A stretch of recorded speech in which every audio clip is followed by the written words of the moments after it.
Hello friends, আজকে তোমাদের সাথে আমি ডিমের সব থেকে সহজ একটা রেসিপি শেয়ার করব, যেটা খুব একদম ঝামেলা ছাড়া কম সময়ের মধ্যে এই রেসিপিটা তোমরা খুব সহজে বাড়িতে বানিয়ে নিতে পারবে। বানানো যতটা সহজ, খেতে ততটাই মজার। তো চলো দেখে নেওয়া যাক আমার আজকের রেসিপি।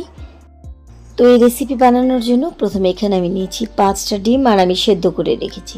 এই রেসিপির জন্য আমাদের একটা পেস্ট তৈরি করে নিতে হবে। সেই জন্য এখানে আমি নিয়েছি একটা মিক্সারের জার, আর এর মধ্যে প্রথমে দিচ্ছি 1 টেবিল চামচ পোস্ত, তার সাথে দিচ্ছি আরও 1 চামচ পোস্ত।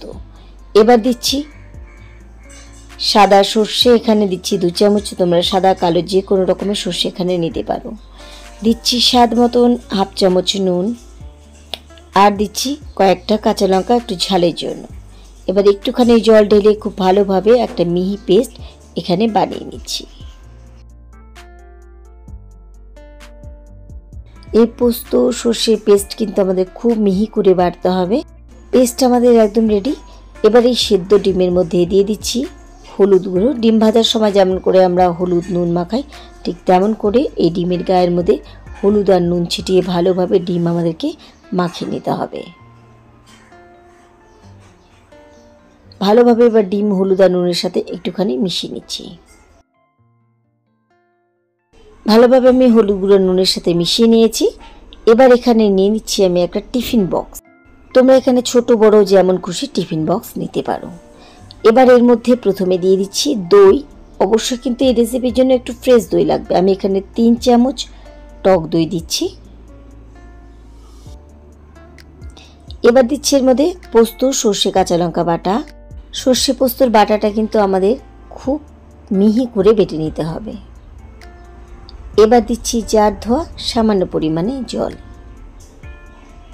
এবার দিচ্ছি হাফ চামচ লঙ্কার গুঁড়ো খুব ভালো কালারের জন্য। দিয়ে দিচ্ছি সাথে 1 চামচ চিনি। চিনিটা বরাবরই বলি, যারা খেতে পছন্দ করো না তারা দেবে না। আর সব শেষে দিয়ে দিচ্ছি এর মধ্যে 1 টেবিল চামচ সর্ষের তেল। এবার খুব ভালোভাবে সব কিছুকে একসাথে মিশিয়ে নিচ্ছি। একদম কম সময়ের ঝামেলা ছাড়া দারুণ একটা রেসিপি। ভালোভাবে আমি এখানে সব কিছু মিশিয়ে নিয়েছি। ভালোভাবে মেশানো হয়ে গেলে এবার এর মধ্যে এক এক করে আগে থেকে সেদ্ধ করা ডিম দিয়ে দিচ্ছি। আমার কাছে মনে হয় যে ডিমের সব থেকে সহজ একটা রেসিপি, যেটা বানানো যতটা সহজ, খেতে কিন্তু ততটাই মজার।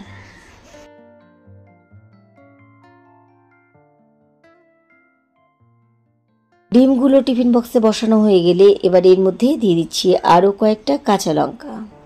এটা খুব ভালো ফ্লেভারের জন্য। এবার ঢাকা আটকে দিচ্ছি। এবার আমি গ্যাস ওভেনে এখানে বসিয়ে নিয়েছি একটা কড়াই। এখানে কড়াই, সসপ্যান বা বড় যে কোনো বাসন নিতে পারো। এর মধ্যে আমি জল বসিয়ে দিয়েছি। আমি কিন্তু এখনও গ্যাস ওভেন ধরাইনি। এবার এরকম একটা স্ট্যান্ড বসিয়ে নিতে হবে। স্ট্যান্ডের জায়গা তোমরা যে কোনো বাটি, প্লেট এরকম বসিয়ে নিতে পারো, যেটা আমাদের টিফিন বক্সটা বসতে পারে। এবার টিফিন বক্সটা আমি এখানে বসিয়ে দিয়েছি। আর ঢাকনা কিন্তু খুব একটা আমি টাইট করিনি। এবার একটা ঢাকা দিয়ে গ্যাস ওভেন ধরিয়ে দিচ্ছি। আগে থেকে জল গরম করার দরকার নেই।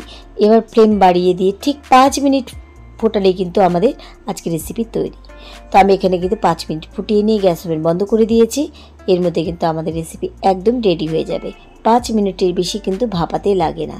তৈরি হয়ে গেল আমাদের দুর্দান্ত স্বাদের, একদম ঝামেলা কম, মশলা ছাড়া একটা দারুণ ভাপা ডিমের রেসিপি। গরম ভাতের সাথে খেতে অসাধারণ লাগে। এই ছিল আমার আজকের খুব সহজে একটা রেসিপি, যেটা বাড়িতে যে কেউ খুব সহজে বানিয়ে নিতে পারবে। রেসিপি ভালো লাগে লাইক শেয়ার করে দিও, আর কমেন্ট করে জানিও কেমন লেগেছে। আজকের মতো এটুকুই। ফিরে আসবো আবার অন্য কোনো রেসিপির সাথে অন্য কোনো দিন। সেই পর্যন্ত সবাই খুব ভালো থেকো, সুস্থ থেকো।